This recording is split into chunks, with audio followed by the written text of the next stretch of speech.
दोस्तों ये कहानी है फ्री फायर के इतिहास की। शुरुआत में बारमूडा मैप के सारे लोग शांति से रहा करते थे।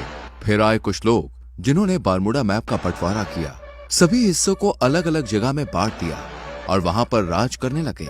ये है सकुरा बारमूडा की राजधानी, पीक का क्रूर महाराज और इकलौता 5 द्वीप का मालिक। और ये है क्लॉक टावर के महाराज हिप हॉप। सकुरा के बहुत बड़े दुश्मन जिनका एक ही मकसद है, पीक पे कब्जा करना और सकुरा को मारना। बारमूडा मैप में और भी राजा है, जैसे फैक्ट्री पे सीजन 3 और रिम नाम विलेज पे सीजन 4 जो चर्चे में रहते हैं। और कुछ राजा हैं जिनकी उतनी चलती नहीं है। पर एक ऐसा भी राज्य है ऑब्जर्वेटरी, जहां महिला राज करती है। और फिर आते हैं महाराज विक्टर, जो है पबजी से, पर फ्री फायर वर्ल्ड में उनका दबदबा है। दोस्तों, पर एक ऐसी जगह भी है, ग्रेवयार्ड। वहां जाना तो दूर की बात है, लोग उसका नाम लेने से भी डरते हैं, क्योंकि वहां राज करता है ज़ॉम्बी सामुराई, जिसके पास मुर्दों की सेना है। बाद में आते हैं ये जंगली कबीले वाले क्रिमिनल्स, जिससे कोई भी महाराज दुश्मनी नहीं करना चाहता। यहाँ पर बहुत लोग आए और चले गए, पर ये कहानी है उस आदम की जो अभी तक तो एक आम आदमी है, पर आगे जाके वो बनेगा पूरे बारमूडा का इकलौता महाराज।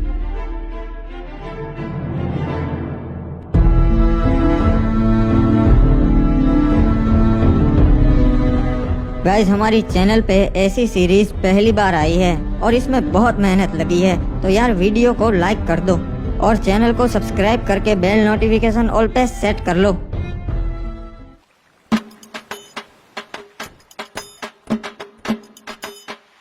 चलो, अब और कुछ काम नहीं है, अब बाहर चलता हूँ। चाचा जी, मैं बैठक पे जा रहा हूँ महाराज की, शाम तक लौट आऊंगा, ठीक है? ठीक है बेटा, वहाँ पे अपना ध्यान रखना और महाराज की सभा में ज्यादा प्रश्न मत करना, ठीक है? हाँ, समझ गया, कुछ नहीं बोलूंगा, बस पीछे खड़ा रहूंगा। मुझे पता है अब फालतू में ही मेरी टेंशन लेते हो। यहाँ के लोग ठीक नहीं है। अरे क्या रे आदम, कब से तेरी राह देख रहा था मैं, अब तक कहाँ था? आधे घंटे से यहाँ खड़ा है। अरे माफ कर दे मेरे भाई एंड्रयू, थोड़ा सा काम था यार, इसीलिए लेट हो गया। चल बता, और क्या बताने वाला था तू मुझे? अरे कुछ नहीं रे, ये लोग तरह तरह की बातें कर रहे, खजाना यहाँ पर है वहाँ पर है। मैंने सोचा मैं तेरे से बात कर लेता हूँ, तेरे को पता रहेगा। अरे हाँ एंड्रयू, वो मुझे पता है, पर उसके लिए हमें वहाँ जाकर देखना पड़ेगा। अरे लोग तो कह रहे वो अफवाह है रे, ऐसा कुछ नहीं है, अपन को पागल बोलेंगे, वो तो वहाँ जाके ही पता चलेगा। चल मेरे साथ। वैसे तू यहाँ बाहर की ओर काई को ले आया रे? यहाँ पे क्या होगा? यहाँ पर तो अपन के बस्ती की हद आ जाती है और आगे पूरा समुद्र है, यहाँ पे क्या ही होगा? हो सकता है एंड्रयू, जो भी है यही हो सकता है। एक बात बता आदम, तेरे को कैसा मालूम कि खजाना है यही परिचय? हाँ, मछुआरों को तो कभी नहीं मिला। मुझे लगता है खजाना लहरों से किनारे तक आ गया है एंड्रयू। मैं कल रात को काम से घर आ रहा था, तभी मैंने देखा कि यहाँ पानी में कुछ चीज चमक रही है और बहुत ज्यादा चमक रही थी। अरे ऐसा थोड़ी ना एक खजाना था तभी चमकेगा, कुछ और भी हो सकता है रे। वो जानने का सिर्फ एक ही तरीका है। अबे कूद गया। अबे अपन को तैरना नहीं आता बे, मैं कैसे आऊँ? मेरा शक सही निकला, ये वही प्राचीन खजाना है। देखा एंड्रयू, मैंने कहा था ना, मुझे रात को कुछ दिखा था, ये वही है प्राचीन खजाना जिसकी लोग बातें करते हैं। क्या बात है रे, अपन ने ढूंढ निकाला। महाराज, वो प्राचीन खजाना हमारे शहर के लोगों ने ढूंढ निकाला है। क्या बात है? आखिर कौन है वो जिन्होंने ये खजाना ढूंढ निकाला? महाराज, ये खड़े इन्हीं दोनों लड़कों ने वो खजाना ढूंढ निकाला है। इनका नाम है आदम और एंड्रयू। जी महाराज, अपन ने और अपन के दोस्त ने बहादुरी से समुद्र में से वो खजाना ढूंढ निकाला, बहुत मेहनत लगी। शाबाश लड़कों, तुमने तो बहुत बहादुरी भरा काम किया है, तुम्हें तुम्हारा हिस्सा मिल जाएगा। नहीं महाराज, हमें वो हिस्सा नहीं चाहिए, हमारा हिस्सा अब शहर के वासियों को बांट दीजिएगा। अबे येड़े आदम, ये क्या बांटने की बात कर रहा बे? क्या बात है आदम, हमें बहुत अच्छा लगा, तुम्हारा हिस्सा मैं नगर वालों को दे दूंगा। तो गांव वालों, किसी को कोई प्रश्न है या फिर हम सभा बर्खास्त करें? महाराज को जरूरी काम से जाना है। महाराज, एक और बात थी जो आपको बतानी थी। गांव वाले आपको अपनी 60% कमाई दे देते हैं, तो मैं ये आपसे विनती करता हूँ कि अगर वो आप कम कर सके तो इससे हमारे राज्य का भी फायदा होगा और राज्य के लोगों का भी फायदा होगा, दोनों तरक्की कर सकेंगे। मुझे तुम्हारी ये बातें बहुत अच्छी लगी आदम, मैं इस पे जरूर विचार विमर्श करूंगा। आपका भी धन्यवाद महाराज कि आप मैंने जो कहा उसके बारे में सोचेंगे। चलिए नगर के वासियों, आज की सभा यही बर्खास्त होती है। आदम, लगता है तू येड़ा हो गया है रे। एंड्रयू, हमें अपने लोगों के लिए भी सोचना चाहिए। मैंने तो महाराज को बस सच्चाई कही। तेरे को कितनी बार बोला है रे, यहाँ चुप रहा कर। तू और चाचा बिल्कुल एक जैसे है, जब देखो तब चुप रहा कर, चुप रहा कर। चल अब बोल आगे, कहाँ जाएंगे अब? अरे आज तो फिस्ट फाइट होने वाली है फैक्ट्री पे, तू कभी आया नहीं ना। चल चलते, बहुत मजा आएगा। हाँ यार, सुना है वहाँ बहुत मजा आता है। चल चलते हैं, आज मैं भी देख ही लेता हूँ फिस्ट फाइट। हमें इस आदम का कुछ करना पड़ेगा। अपने बाप की तरह ये भी अब हमारे काम में टांग अड़ाने लगा है। समझ गया महाराज, इसका काम हो जाएगा। क्या बात है, आज तो पहलवान डीनो आया है हमारे यहाँ फिस्ट फाइट करने, मजा आएगा।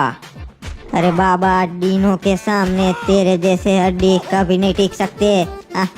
आया बड़ा मेरे से फिस्ट फाइट करने वाला। वाह, जैसा सोचा था वैसा ही हुआ।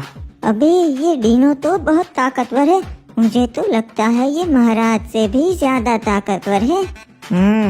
तो किसी को ऐसा लगता है कि महाराज से ज्यादा ताकतवर है डीनो। चलो आज आजमा लेते हैं, 5 डीनो और मैं अकेला, फिस्ट फाइट हो गए। अरे ऊपर तो बहुत मजा आता है, तू देख। हाँ यार एंड्रयू, सभी लोग बातें करते हैं फिस्ट फाइट, आज मैं भी देख लूंगा, मजा आएगा। हाय रुक जाओ, तुम नहीं जा सकता। अरे क्यों? मैं क्यों नहीं जा सकता भाई, मैंने क्या कर दिया? महाराज ने मना किया है, तुम्हारे जैसे नूबड़े ऊपर नहीं जा सकते, निकल जाओ यहाँ से। अबे यार, ये क्या बात हुई? चल कोई ना, वापस चलते आदम, मेरे को भी नहीं जाना। अरे नहीं नहीं एंड्रयू, तू जा, मैं आता हुआ, हम रात को मिलते हैं। चल तू जा, मैं घर जाता हूँ। अच्छा हाँ, अपन समझ गया रे। चल अपन चलते हैं, रात को मिलते हैं आदम। अब ऊपर चढ़ने का कुछ और जुगाड़ करना पड़ेगा। तैयार होना डीनो, कहीं डर तो ना ही लग रहा? महाराज हमको डर नहीं लगता, हम डीनो पहलवाने। ठीक है तो फिर पहलवानों, चलो शुरू करते हैं। देखा एंडी, यहाँ ऊपर आना कोई बड़ी बात नहीं है। मेरे को लगा था रे तू कैसे भी करके आ ही जाएगा। चल ये देख, महाराज खुद लड़ रहे आज। देख लो फैक्ट्री वासियों, देखा मैं सबसे ज्यादा ताकतवर हूँ। अरे महाराज की जय हो, क्या बात है महाराज। हाँ, आपने तो कमाल कर दिया। गौर से छान मारो, वो यहीं कहीं आया होगा नो बड़ा। अबे यार, इन्हें पता चल गया। चल एंड्रयू, मैं चलता हूँ, रात को मिलते हैं मेरे भाई। महाराज मुझे न्याय चाहिए, इसने मेरे पति को मार दिया क्योंकि ये हमारे घर पे कब्जा करना चाहता है। नहीं महाराज, ये लड़की झूठ बोल रही है। पहली बात तो ये कि इन्होंने मेरी जगह पे कब्जा किया है। मेरे भोलेपन का फायदा उठाकर उन्होंने मेरी जगह पे घर बना लिया। ओए, तो इसलिए तूने इस लड़की के पति को मार दिया। महाराज, इस लड़की की बातों में मत आइए, ये बहुत बड़ी खमीनी है। इसने ही अपने पति को मारा है और आरोप मुझ पर लगाया। कुछ भी बकवास कर रहा है, मैं अपने पति को क्यों मारूंगी? क्योंकि इस लड़की का चक्कर चल रहा था किसी क्लॉक टावर वासी के साथ और इसके पति को पता चल गया था। ओए, मुझे ऐसा लगता है तूने ही इसके पति को मारा है। सलाहकार, तुम्हारा क्या कहना है? महाराज, आप कभी गलत बोल ही नहीं सकते, मुझे भी ऐसा ही लगता है। ओए ठीक है, तो फिर मेरा ये फैसला है कि इसे मौत की सजा दी जाए, तभी इस लड़की को न्याय मिलेगा। नहीं महाराज नहीं।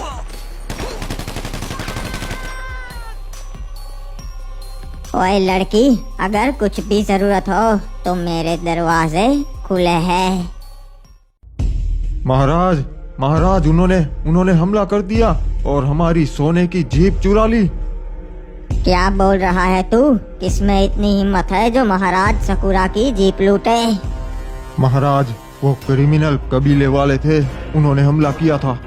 ओए, उन जंगलियों में इतनी हिम्मत जो महाराज सकुरा की जीप लूट सके? बहुत हो गया, पूरी सेना भेजो, हमला करो उन पे और उनका पूरा कबीला जला दो। ओए, सारे क्रिमिनल्स को खत्म कर दो। नहीं महाराज, उन पे हमला नहीं कर सकते। आज तक कोई कामयाब नहीं हुआ है और वो बहुत खतरनाक लोग है। हमारे पास पहले से 5 जीप है, एक नहीं होगी तो कोई फर्क नहीं पड़ेगा। ओए, तो क्या करूं? राज्य के लोग मुझे कमजोर समझेंगे, सोचेंगे कि मैं उन कबीले वालों से डर गया। नहीं महाराज, हम हमला तो करेंगे पर अभी नहीं, अभी वो पूरी तैयारी के साथ होंगे। हम सही मौका देख के उन पे हमला करेंगे। ठीक है, पर तुम बताओ ये हुआ कैसे? महाराज, हमें कप्तान का संदेशा मिला कि सोने की जीप आई है बंदरगाह पे, तो हम उसे लेने चले गए। हम पूरे 12 सैनिक गए थे महाराज उस सोने की जीप को लेने। सब कुछ सही चल रहा था, हम जीप लेके वहां से निकल भी गए थे।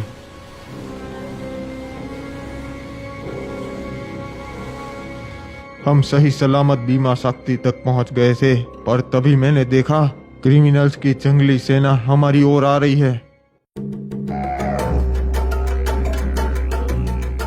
हमें पता चल गया था कि वो हम पे हमला करने ही आए हैं, इसलिए हम सुरक्षित घेरा बना के खड़े हो गए थे।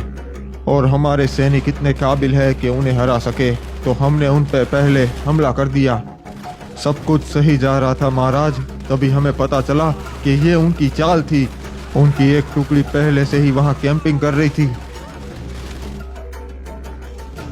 और उन्होंने हमारे सारे सैनिकों को पीछे से मार दिया।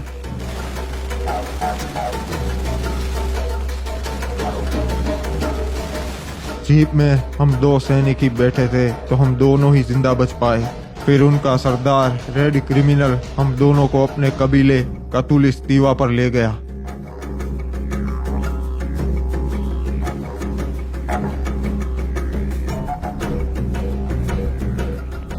मेरे भाइयों, आज हमने उस पिक के ठड़की महाराज सकुरा की सेना पे हमला कर दिया और सबको मार दिया।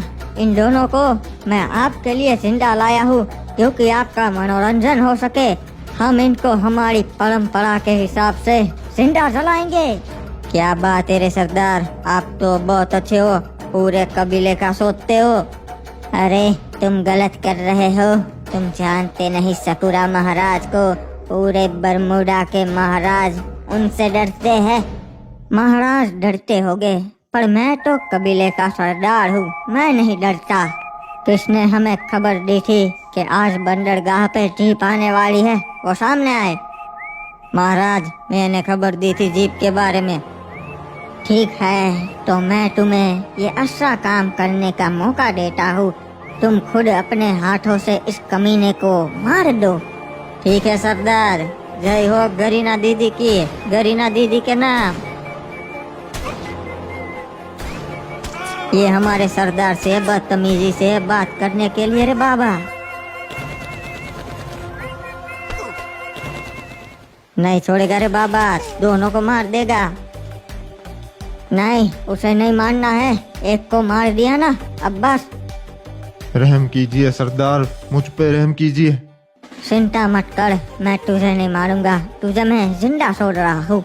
अरे सरदार, इसको क्यों जिंदा छोड़ रहे हम? क्योंकि इनके महाराज को भी पता चलना चाहिए ना यहाँ क्या हुआ। तू जाएगा अपने महाराज के पास और उसे बता कि उसकी सेना के साथ मैंने क्या किया, और बता देना हम क्रिमिनल्स नहीं डरते, हमला करना हो तो कभी भी कर देना। उसे ये जीप वापस नहीं मिलेगी, ये हमारी हुई। जी सरदार, आपका ये संदेशा मैं महाराज सकुरा तक जरूर पहुंचाऊंगा। अबे यार, आज पता नहीं कैसा दिन है, नींद ही नहीं आ रही। अरे बेटा एडम, क्या हो गया? अभी तक जाग रहा है? हाँ, पता नहीं चाचा, आज नींद नहीं आ रही। मैं जरा बाहर टहल के आता हूँ, आप सो जाइए। हाँ ठीक है बेटा, पर जल्दी आ जाना। महाराज का हुक्म है, मार के उसे समुद्र में डाल देना है। एक मिनट, ये क्या? ये कैसी आवाज आ रही है अभी? ये तो महाराज के सैनिक है और उनके पास हथियार है, पर ये मेरे घर पे क्यों?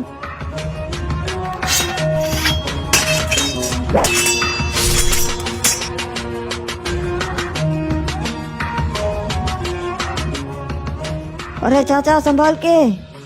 ये क्या?